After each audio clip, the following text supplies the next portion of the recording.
Merci de cette présentation généreuse et de cette invitation. Vous faites peser sur moi, Jacques Matteux, quand même, une lourde responsabilité et dont je vais essayer de m'acquitter du moins mal que je peux.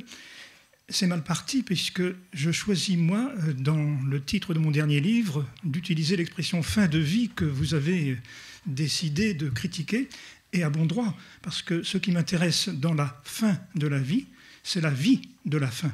Et donc la vie, toujours la vie et encore la vie. Pensez la partance, vous avez choisi ce mot, et je me suis dit que peut-être que c'était une façon, une fois de plus, d'éviter la difficulté de prononcer les mots qui fâchent, les mots difficiles, les mots de décès, les mots de mort même. Et puis, à la réflexion, je me suis dit que cette expression, dont nous savons qu'elle est d'origine marine, un bateau est en partance, il est sur le départ, il va quitter le port, mais nous la prenons aussi comme une sorte de point d'arrivée. Et je ne pense pas que vous l'ayez choisi, ce mot de partance, par refus, et votre propos initial vient de le confirmer, par refus de regarder les choses en face, au contraire. Et je veux croire que ce mot de partance, vous l'utilisez un peu comme ce que Ricoeur, que vous avez cité, appelait une métaphore vive, parce que c'est en effet une métaphore, une de ces audaces linguistiques permettant de penser la fin de vie comme un point de départ, et non pas exclusivement comme un point d'arrivée. L'autre mot qui est dans l'intitulé, c'est le corps. Et bien évidemment, il s'agit du corps humain. Et il ne s'agit pas évidemment du corps biologique tout seul, que la science explore, que la médecine prend en soin, prend en charge. Il s'agit du corps dans une unité indissoluble avec ce que je continue obstinément à appeler l'âme. Le mot n'est plus en usage, mais pourtant, le corps dont nous parlons, ce n'est pas le cadavre, c'est le corps animé, c'est-à-dire qui a une âme. Les végétaux ont une âme, ils sont animés, les animaux ont une âme. Je ne vois pas pourquoi les humains, on aurait fini par oublier qu'ils étaient une unité indissoluble, selon une grande tradition, corps et âme. Par exemple, je suis très frappé du fait que Freud, lui-même, quand il parle de ce que nous traduisons en français par appareil psychique, lui, il dit carrément l'âme, Seele en allemand. Et donc, pourquoi avons-nous cette pudeur à utiliser le mot d'âme? Et vous allez voir pourquoi j'utilise ce mot d'entrée de jeu dans un instant. Je me suis dit que, s'agissant d'un philosophe que vous invitez à ouvrir ces 2 journées, je me suis dit que peut-être il fallait que je fasse un peu de philosophie et un peu de retour sur les fondamentaux que la philosophie occidentale nous propose et qui sont d'ailleurs très variés, très divers. Chacun connaît l'injonction « apprendre à mourir ». Apprendre à mourir, c'est l'injonction de la philosophie qui s'est définie d'ailleurs exactement par ces termes. C'est assez étrange. Platon dit que philosopher, c'est apprendre à mourir. Comme si, vu de loin, ce n'était pas la vie qui était ici essentielle. À quoi avait répliqué Spinoza ? Un homme libre ne pense à aucune chose moins qu'à la mort, et sa sagesse est une méditation non de la mort, mais de la vie. Je reviendrai en conclusion sur ce propos de Spinoza. Mais d'abord, si vous voulez, quelques petits coups de projecteur dans notre histoire, dans notre tradition. Platon d'abord. Platon définit la philosophie, je viens de le dire, comme l'exercice de la mort. Qu'est-ce que c'est que philosopher ? C'est s'exercer à la mort. Il le dit en grec, mélété thanatou, dans le Phédon, mais ça n'est pas tellement pour l'apprivoiser que pour accepter de se laisser... C'est là, en effet. Voilà, vous l'avez sous les yeux, cette expression. C'est pour se laisser enseigner par elle l'apprentissage du mourir, l'exercice de la mort, donc, c'est l'invitation faite à l'âme de se délivrer des pesanteurs du corps. Philosophiquement, je l'ai dit tout à l'heure, il me semble qu'on ne peut pas être dualiste. On peut être dans une relation duelle, âme-corps, mais on ne peut pas être dualiste au point de distendre, de séparer les deux. Mais Platon, pourtant, ose ce dualisme très, très fort et même très violent, et en particulier dans ce dialogue du Phédon. Mais il l'ose parce qu'il a un message à faire passer qui est le Socrate qui se prépare à mourir, c'est ça qui est raconté dans le Phédon. Socrate dit à ses disciples qui l'entourent, mais c'est pas mon corps qui va mourir. Ou plus exactement, c'est pas Socrate qui va mourir, c'est le corps de Socrate qui va s'en aller, mais l'âme de Socrate, elle est autre, elle est ailleurs. Elle est justement ce que toute ma vie j'ai essayé de faire, c'est-à-dire de la délivrer des affairements, des manières que le corps a toujours de me relier aux choses sans importance, sans intérêt. Et la leçon que Socrate donne avant de mourir, c'est la même leçon qu'il a donnée toute sa vie. Ce n'est pas parce qu'il est à quelques jours de sa mort qu'il a ce discours, mais toute sa vie, il a dit la même chose.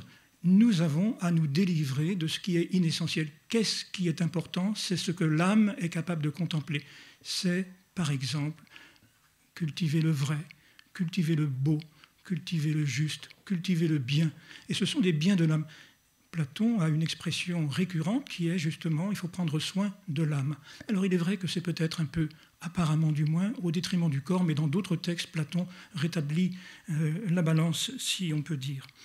Donc la partance dont il est question ici, c'est plutôt apprendre pendant toute sa vie à mourir à ce qui n'a pas d'importance, à distinguer l'essentiel de l'accessoire.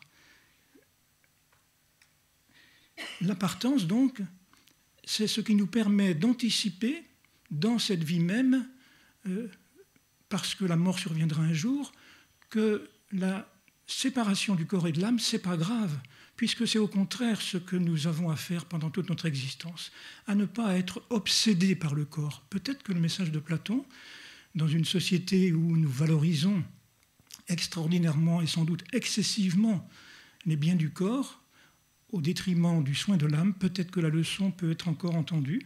Donc la partance, c'est un départ, oui, mais un départ vers la vie présente. C'est ici et maintenant que nous avons à nous exercer à la mort.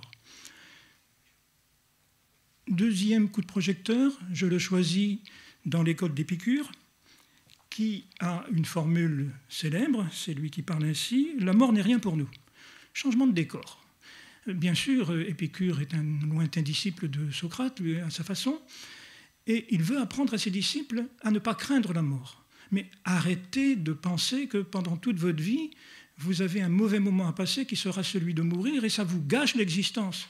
Le fait de penser toute votre vie à savoir ce qui va vous arriver et comment ça va vous arriver, gâche littéralement le bonheur que vous devriez prendre à l'existence. Tel est le grand message d'Épicure.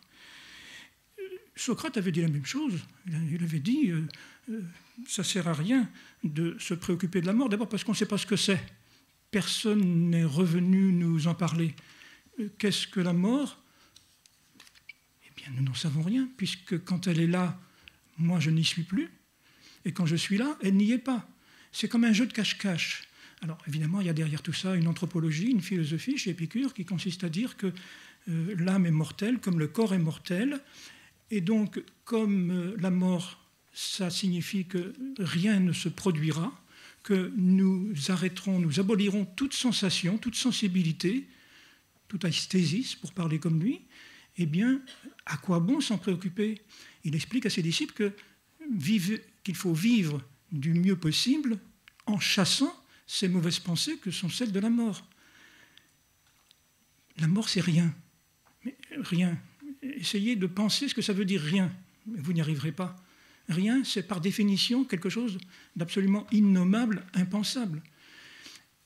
Encore une fois, c'est le jeu de cache-cache.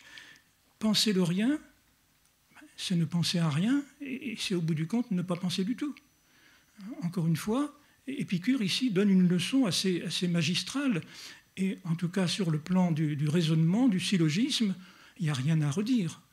Ça ne veut pas dire que tout le monde a été convaincu, parce qu'il y a quand même quelques failles chez Épicure.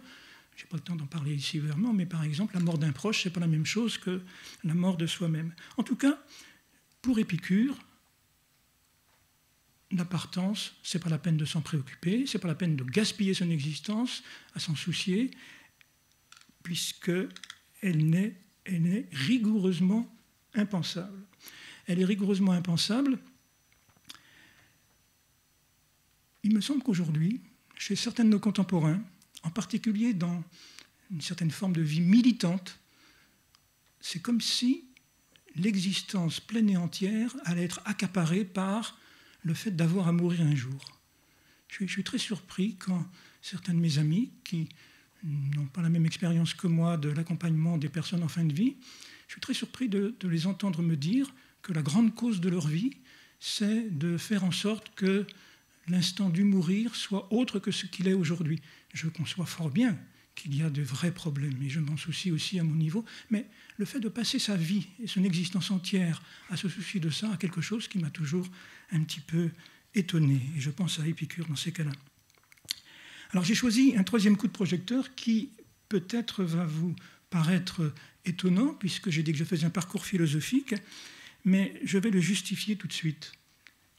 C'est d'aller chercher dans l'Antiquité Saint Paul, Paul de Tarse, dont la célèbre apostrophe « Mort ou est ta victoire » est finalement peut-être la pointe extrême de sa pensée. Alors pourquoi je dis que c'est de la philosophie ? Parce que tout simplement, Pierre Hadot, un grand philosophe, professeur au Collège de France, grand ami de Michel Foucault, et qui a écrit l'ouvrage à mes yeux le plus remarquable, au moins pour les débutants, sur la philosophie antique. Qu'est-ce que la philosophie antique ? Pierre Hadot n'a pas peur de dire que le christianisme des commencements prend place dans la philosophie. Et d'ailleurs, les philosophes qui étaient les contemporains du christianisme reconnaissaient le christianisme comme une philosophie parmi les autres philosophies. Et d'ailleurs, les chrétiens eux-mêmes s'auto-désignaient comme philosophes. Par exemple, Clément d'Alexandrie sera très proche des stoïciens ou de Socrate. Voilà ce qu'il écrit. La réelle piété envers Dieu consiste à se séparer sans retour du corps et de ses passions. Voilà pourquoi peut-être la philosophie est appelée à juste titre exercice de la mort par Socrate. Il reprend à son propre compte des éléments qu'il trouve tout fait dans la philosophie grecque. Et puis il y a une autre raison que donne Pierre Hadot et qui me paraît très, très forte aussi, c'est le recyclage, si vous me passez l'expression, si vous me passez le mot, le recyclage de la notion de logos. S'il y a une notion philosophique, éminemment philosophique, c'est bien celle de logos. Le recyclage de la notion de logos par le christianisme. Ceux qui connaissent ici le début de l'évangile de Saint Jean savent qu'il s'agit de logos. Au commencement était le verbe, traduit-on, en grec, enarche est au logos, c'est-à-dire au commencement, au principe, au départ, au démarrage, est le logos.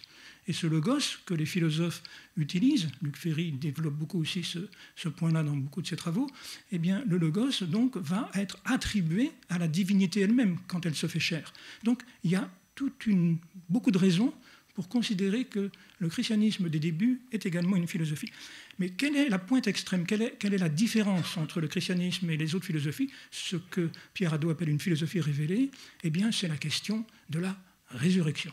Alors là, vous connaissez peut-être les Actes des Apôtres et ce fameux discours que saint Paul fait sur l'Agora aux Athéniens, où nous disent les Actes des Apôtres, en toute lettre, il y avait des stoïciens, il y avait des épicuriens, les philosophes sont donc nommés directement dans ce texte. Eh bien, il fait ce discours, et ma foi, tout le monde trouve que c'est intéressant, mais au moment où il dit « et nous croyons à la résurrection », alors là, tout le monde s'en va. Oh, nous t'écouterons une autre fois là-dessus. Là, vraiment, ça tourne pas rond. Ce que tu nous racontes, la résurrection, ça n'a pas de sens. Donc, difficulté, en effet, à faire entendre qu'une conception de l'existence peut ne pas se replier sur elle-même parce qu'elle peut être ouverte à autre chose. Alors, l'appartance, dans ces conditions, eh bien, l'appartance, elle est passage. Elle est passage vers un au-delà mystérieux dont personne ne peut décrire les conditions, mais qui est une espérance. Les chrétiens ne croient pas à la résurrection, ils attendent la résurrection. Pas tout à fait pareil. Mais en tout cas, Paul ouvre ici quelque chose de différent de ce que la tradition grecque proposait jusqu'à présent. Certes, je ne l'ai pas dit tout à l'heure, il y avait chez Platon des discours sur l'immortalité de l'âme, mais ce n'était pas, enfin je suis de ceux qui considèrent que c'était pas ça l'essentiel pour lui. L'essentiel, c'était ce que j'ai dit tout à l'heure, prendre soin de l'âme ici et maintenant, parce que l'âme excède le corps que nous avons. Nouveau pointage dans l'histoire, Montaigne, je galope à travers les siècles, Montaigne, on connaît ce titre de chapitre fameux des Essais, que philosopher c'est apprendre à mourir, et Montaigne dit, le remède du vulgaire c'est de n'y penser point. Mais il convient de jamais oublier qu'elle viendra à son heure. Montaigne n'est pas du tout, contrairement à ce que cette formule pourrait faire croire, hanté par la méditation quotidienne du fait qu'un jour on va mourir. Ce n'est pas ça qu'il veut dire. Il veut même dire un peu le contraire, lui qui synthétise un peu les apports de la grande tradition grecque, épicurienne, stoïcienne, cynique, et sceptique même. Montaigne veut simplement nous dire ici qu'il ne faut pas laisser la mort envahir et paralyser toute l'existence. Il faut sans doute apprivoiser la mort. Et selon un joli mot du XVIe siècle, il faut l'avoisiner, en être le voisin. Il raconte, après une chute de cheval, qu'il a été à 2 doigts de mourir et qu'il a ce jour-là avoisiné la mort. Et donc, il faut savoir qu'elle est là. Il faut admettre qu'elle est là. Le même passage que vous fîtes de la mort à la vie, sans passion et sans frayeur, refaites-le de la vie à la mort. C'est-à-dire que vous êtes né, c'est-à-dire que vous êtes passé de l'inexistence, du rien, à quelqu'un, et vous passerez de quelqu'un à rien, d'une certaine manière. Et donc, c'est cet intervalle que vous avez à vivre, et donc naître, mourir, c'est tout un, finalement. Et il a cette formule que je trouve assez remarquable. Faites place à d'autres, comme d'autres vous l'ont faite. Ce n'est pas très consolant de se dire ça, mais tout de même. Je parle ici devant d'autres qui, comme moi, et peut-être même parfois plus que moi, ont fréquenté les soins palliatifs de près. Combien de fois ai-je vu des personnes arriver au terme de leur existence et dont les soignants disaient « il n'y en a pas pour longtemps, pour quelques jours ». Il suffit que la petite fille du grand-père arrive et dit « Grand-père, ça y est, je te présente le bébé qui vient de naître, tu es arrière-grand-père ». Et dans les heures qui suivent, dans les jours qui suivent, mais quelquefois dans les heures qui suivent, le grand-père s'en va, alors qu'on avait pensé qu'il allait mourir beaucoup plus tôt. Quelque chose le retenait ici-bas. Il voulait que la place qu'il laisse vacante soit occupée par la succession, par ses descendants, d'une certaine manière. Montaigne anticipe cela. Faites place à d'autres, comme d'autres vous l'ont fait. Donc, à quoi bon passer sa vie à redouter le moment de quitter l'existence? Parce que ce moment, il est très court. Tous les jours de notre vie auront un lendemain, sauf un. Mais tous les jours de notre vie auront un horizon, une espérance. Donc, à quoi bon gâcher, là encore, c'est très épicurien d'une certaine manière, l'ensemble de l'existence par l'idée que tout ça va se finir. Donc, ne donnons pas à la mort une importance excessive. C'est bien le bout, non pourtant le but de la vie, c'est sa fin, son extrémité, et ce n'est pas son objet, nous dit Montaigne.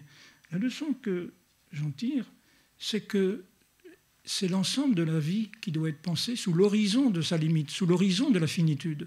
Et que donc, en effet, la partance, telle que je l'applique ici, c'est l'ensemble de l'existence. Je commence à m'en aller dès que je suis né, nous le savons bien.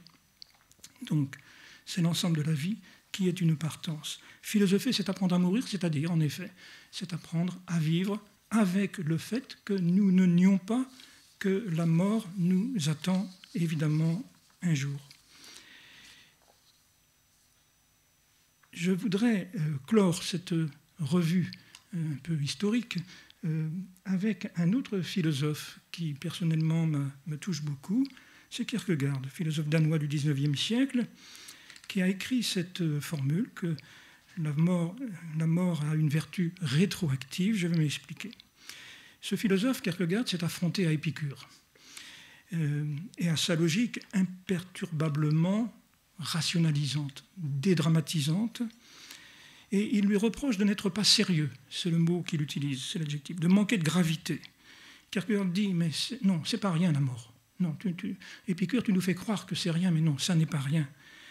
Mais je suis d'accord avec toi pour dire qu'il faut se débarrasser des visions terrifiantes, des façons de s'effrayer de cet événement. Il ne faut pas être ainsi intranquille.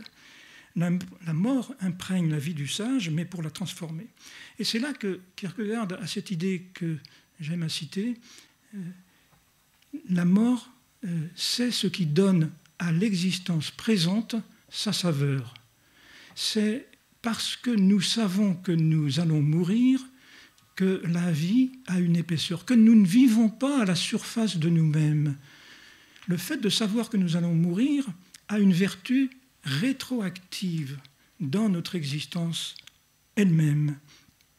Le point capital de l'explication, ce qui empêche le rien de la mort de la réduire à rien, c'est qu'elle a une vertu rétroactive qui lui donne force de réalité dans la vie du vivant, si bien que la mort devient pour lui un maître, sans l'amener traîtreusement à se dénoncer comme fou. Donc, ce que veut dire ici Kierkegaard, c'est que quel que soit le moment où nous allons mourir, jeune, moins jeune ou très vieux, c'est toujours le fait de le savoir, de nous savoir mortels, qui va guider la densité que nous allons donner à notre vie. Pour le dire d'une formule, nos jours sont comptés. Et heureusement qu'ils sont comptés, parce que s'ils n'étaient pas comptés, alors pourquoi faire aujourd'hui ce que je peux faire demain et ne pas donner donc épaisseur et consistance à la vie d'aujourd'hui? Mais c'est parce que les jours sont comptés qu'ils comptent, qu'ils ont une valeur, qu'ils ont un intérêt. Et j'aime à citer cette formule que mon amie Marie de Hunzel avait eu la gentillesse de reprendre, je m'en souviens, sur Kierkegaard. La vie humaine serait-elle aussi féconde si elle ne connaissait pas sa limite? Donc, la partance, pour Kierkegaard, c'est ce qui donne à la vie son aiguillon. J'en ai terminé avec ce petit panorama des philosophes. J'en ai choisi, vous voyez, 5. J'aurais pu en choisir d'autres, mais ceux-là m'ont paru particulièrement significatifs. Mais je m'en voudrais de clore cette première partie de mon exposé sans citer 2 philosophes très contemporains, ceux que, à titre personnel, je considère comme ayant, alors, bien que ce soit dans des optiques parfaitement différentes, ceux qui ont le plus apporté à la philosophie de ces dernières décennies. Je veux parler de Paul Ricoeur et de Jacques Derrida. Jacques Derrida est mort à la fin de l'année 2004 et dans la dernière interview qu'il a donnée, très très émouvante, voici ce qu'il dit. « Je n'ai pas appris à l'accepter la mort. » Je le cite ici dans le contexte. « Apprendre à vivre, cela devrait signifier apprendre à mourir. Il est à quelques semaines, il sait qu'il va mourir, il a une maladie très grave. Apprendre à vivre, cela devrait signifier apprendre à mourir, à prendre en compte pour l'accepter la mortalité absolue, sans salut, ni résurrection, ni rédemption, ni pour soi, ni pour l'autre. Depuis Platon, c'est la vieille injonction philosophique. Philosopher, c'est apprendre à mourir. Je crois à cette vérité, sans m'y rendre, de moins en moins. Je n'ai pas appris à l'accepter, la mort. » C'est un texte très, très fort, très, très émouvant en même temps, d'une lucidité qui ne témoigne pas non plus d'une immense sérénité, sans doute. Et il se trouve que ce texte a été lu par Paul Ricoeur, qui lui-même est décédé quelques mois après avoir lu et griffonné quelques notes sur un papier que Olivier Abel a eu l'élégance de publier après coup, sous le titre « Vivant jusqu'à la mort ». Ricoeur partage avec Derrida le négatif de ces assertions et il ajoutait, lui, de confession protestante, qu'il n'attendait pas la résurrection pour lui. Il faisait en quelque sorte le deuil d'une survie personnelle, mais pour les autres. Déplacement de la notion de résurrection, assez troublant, mais en même temps certainement stimulant peut-être. Et il avait fermement affirmé sa conviction de demeurer vivant jusqu'à la mort. Et il osait dire que tant qu'on était vivant, eh bien, le principal, c'était la gaieté. Même quand ça va mal, même quand on est déprimé, même quand l'horizon est bouché, qu'est-ce qui compte? C'est la gaieté de vivre. Il y a une leçon chez Ricoeur qui m'éblouit. Je lui dois énormément à titre personnel. C'est lui qui m'a orienté il y a déjà une vingtaine d'années sur le chemin que j'ai choisi en travaillant au plus près du corps humain et des corps des soignants et des personnes que j'ai accompagnées. C'est lui qui m'a encouragé, si vous voulez, à réfléchir. Et j'espère être fidèle aux directions qu'il a impulsées.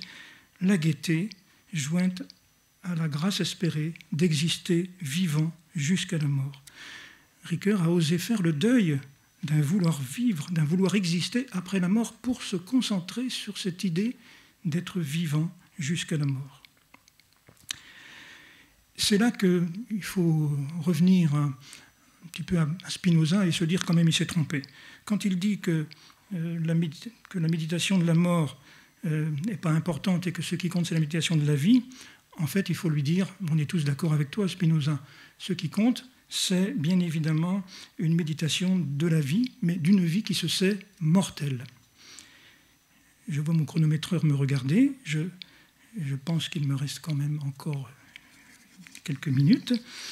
Et donc, dans une autre partie beaucoup plus courte, je voudrais parler un peu plus de ce qui me paraît se jouer aujourd'hui et qui est un peu en conformité avec le résumé qui a été publié dans le programme.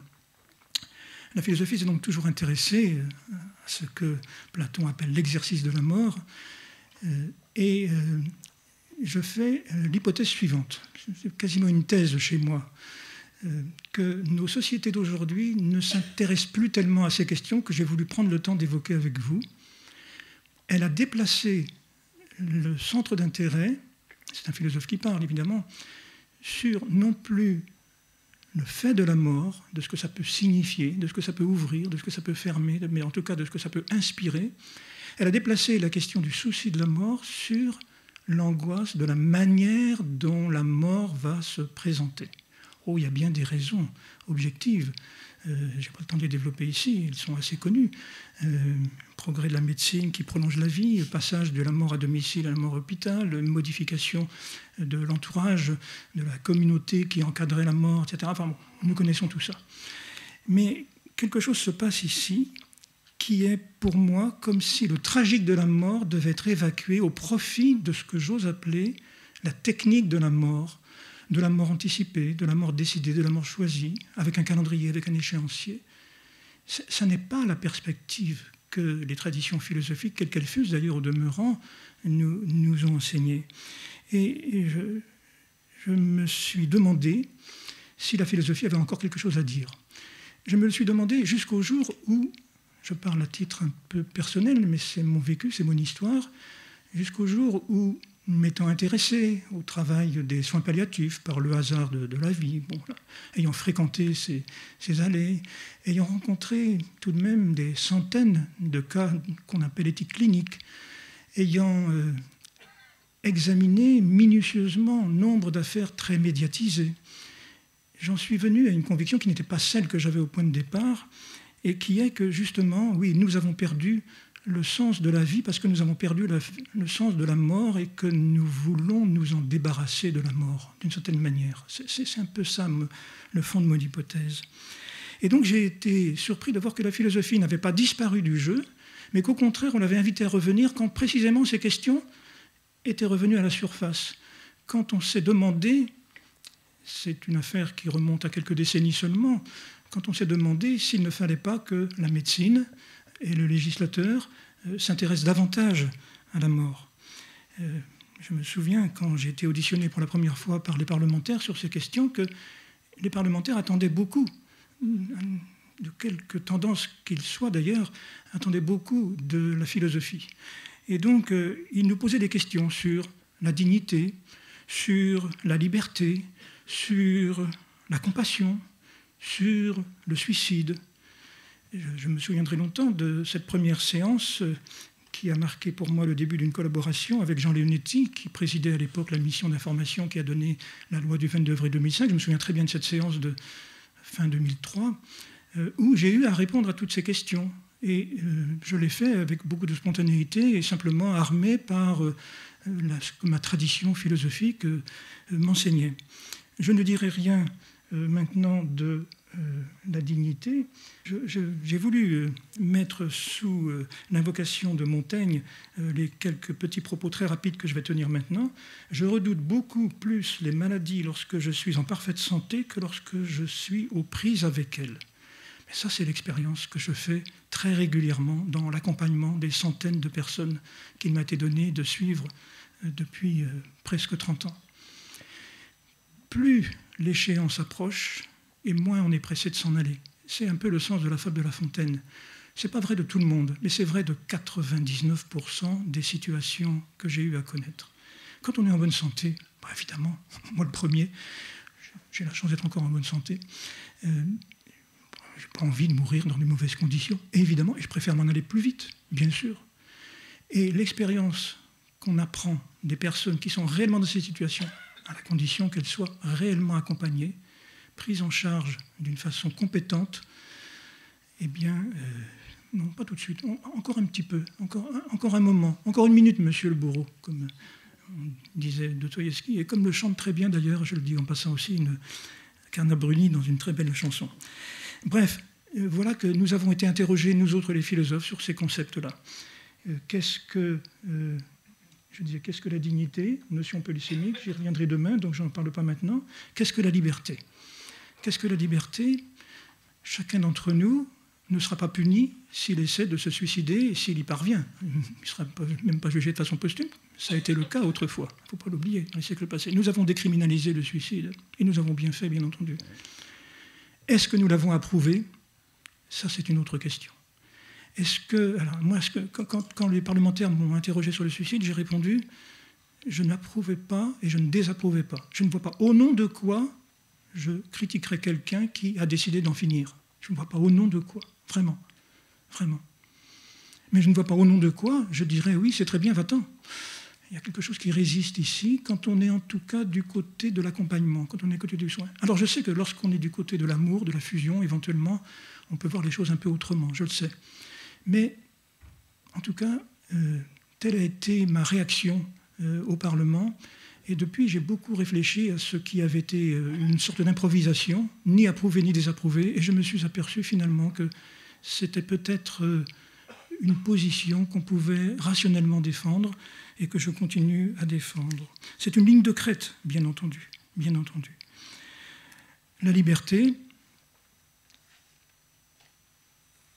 c'est donc, oui, éventuellement pouvoir se suicider.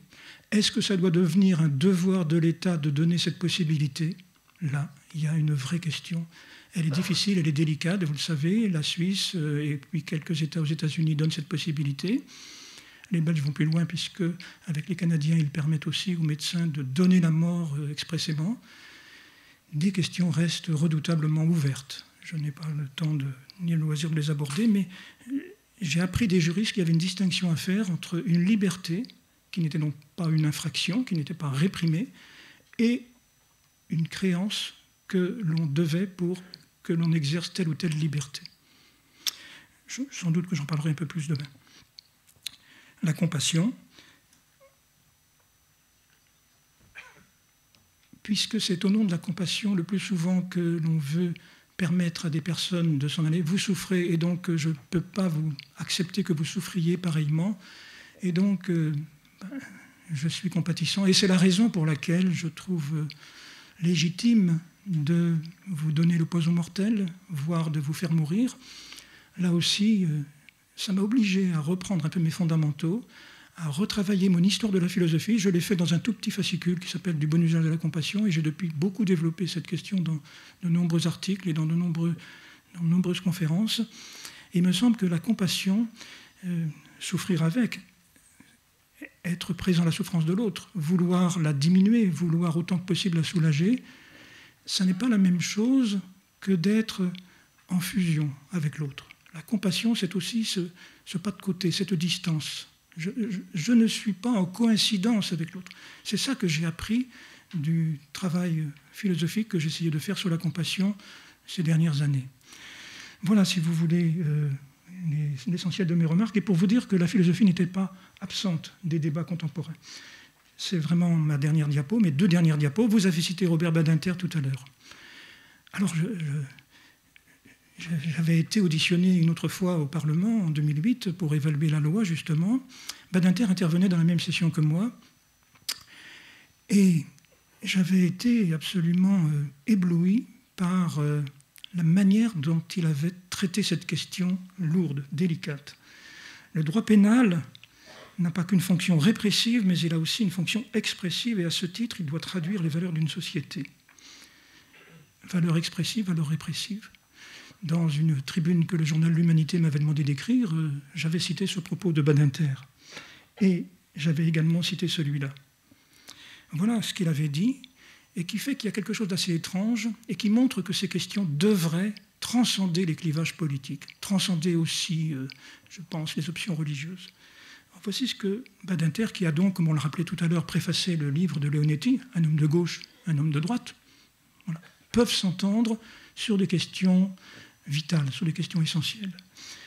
En votant une nouvelle loi, voici ce qu'il avait déclaré le 16 septembre 2008, le législateur aurait l'impression de répondre à une attente sociale qui traduit en réalité une émotion collective, certes parfaitement légitime, mais encore devrait-il mesurer toutes les conséquences, y compris symboliques, d'un tel choix. Et c'est là que vous avez eu la gentillesse de dire que j'étais vice-président d'une association sur le handicap. C'est là que je peux témoigner très directement de l'impact très violent produit sur des personnes en grave situation de handicap, à commencer par Philippe Pozzo di Borgo, qui lui aussi a bien voulu préfacer mon livre, vous savez, celui qui a inspiré le film Intouchable, qui est littéralement révolté à l'idée qu'une société pourrait dire à certains de ses membres « Oui, vous avez raison, il faut vous en aller ». Ce n'est pas qu'une affaire individuelle, il y a des répercussions sociales ici. Et moi, j'étais très attentif à tout ça, très attentif à cela. Et c'est pourquoi je me sens en plein accord, en pleine harmonie avec Robert Badinter sur ces questions. J'en ai terminé.